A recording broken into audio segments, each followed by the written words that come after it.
Salam damai, seluruh alam, salam metamorfosa, salam selaras saudara-saudari Baraya yang saya hormati. Izinkan saya bercerita dari lubuk hati seorang pejalan yang tak menuntut gelar akademis, tapi belajar langsung dari luka, hening, dan napas kehidupan itu sendiri. Saya, Reza Rahasia. Saya akan mengawali konten dengan bercerita tentang kehidupan saya.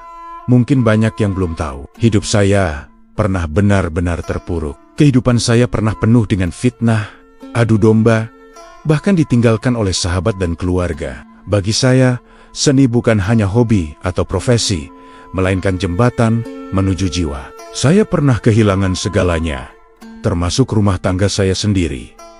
Fitnah itu sampai saat ini masih berjalan. Dampaknya bagi kehidupan saya cukup signifikan, dari hubungan pertemanan, persahabatan, kekeluargaan, sampai kemitraan pekerjaan. Saya tidak mengejar mereka untuk mengklarifikasi, dan di saat semua itu terjadi, saya memilih diam. Saya tidak membela diri, tidak melawan, tidak menjelaskan apapun. Karena ada kalanya, diam lebih kuat daripada 1000 kata. Saya memilih diam bukan karena lemah, tapi karena percaya bahwa kebenaran tidak butuh pembelaan. Ia akan menemukan jalannya sendiri. Memang, ada kalanya hidup membawa kita ke jalan yang tidak pernah kita bayangkan. Saya, Reza Rahasia, sudah melalui banyak hal yang berat. Difitnah, dijerumuskan, diadu domba, sahabat menjauh, keluarga berbalik, orang-orang yang dulu mencintai justru pergi. Tidak ada yang bertanya, tidak ada yang mencoba mendengar penjelasan. Semua kepercayaan hancur oleh kata-kata yang tidak benar, yang beredar dan menjalar. Ada saatnya kita jatuh, difitnah, diadu domba, ditinggalkan orang yang kita percaya, bahkan kehilangan segalanya. Ada saatnya kita turut terpukul oleh keresahan negeri, demonstrasi, ketidakadilan, kehilangan rasa percaya, kita lelah, emosional. Tapi saya pernah melewati seberat itu sendiri. Difitnah, ditinggalkan, kehilangan yang sehati. Saya pernah menjadi korban, dijadikan kambing hitam. Saya kehilangan banyak hal. Istri, kerabat, sahabat, bahkan penghasilan. Tapi, di titik nol itu, saya menemukan sesuatu, bahwa setiap fitnah adalah tempaan.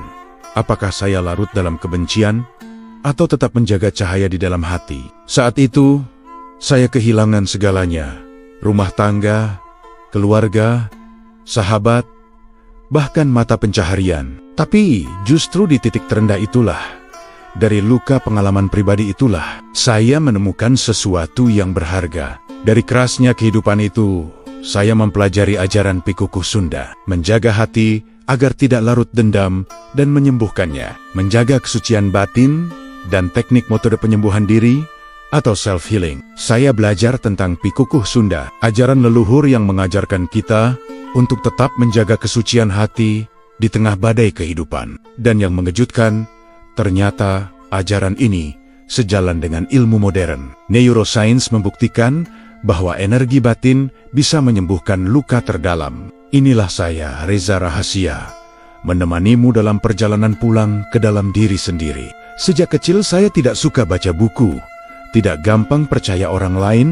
Masa remaja saya pernah terselip di dunia jalanan geng motor, beranjak dewasa di dunia marketing home industri sepatu, dan dunia asuransi. Dalam jalan seni, komedi, pantomim, dunia entertainment, ayah saya yang multipluralism secara alami membuat saya berkembang di keagamaan dan tradisi Nusantara, sampai saya menemukan ajaran Pikukuh Sunda yang mengajarkan bahwa tubuh dan jiwa menyimpan kearifan yang jauh lebih dalam daripada sekedar teori di buku dan kitab yang ditulis manusia. Bagi saya, seni adalah jembatan suci yang mengantar kita menjangkau jiwa. Sementara napas adalah doa paling purba yang diwariskan oleh leluhur kita. Napas yang sederhana, namun mengalir penuh makna, membawa kita menyentuh kedalaman hidup yang sering terlewatkan dalam hiruk pikuk dunia. Saya bukan guru, bukan master. Saya hanya pejalan yang menyaksikan bagaimana napas, gerak, dan diam menyembuhkan luka batin terdalam. Dalam perjalanan ini, saya mengajak kalian mengenal ngelaras rasa, cara menyatukan cipta, rasa, karsa, dan karya. Melalui silih asa, silih asih, silih asuh, silih wangi, kita belajar bahwa penyembuhan sejati bukan hanya milik diri sendiri, tapi juga milik sesama dan alam sekitar. Inilah jalan yang saya pilih.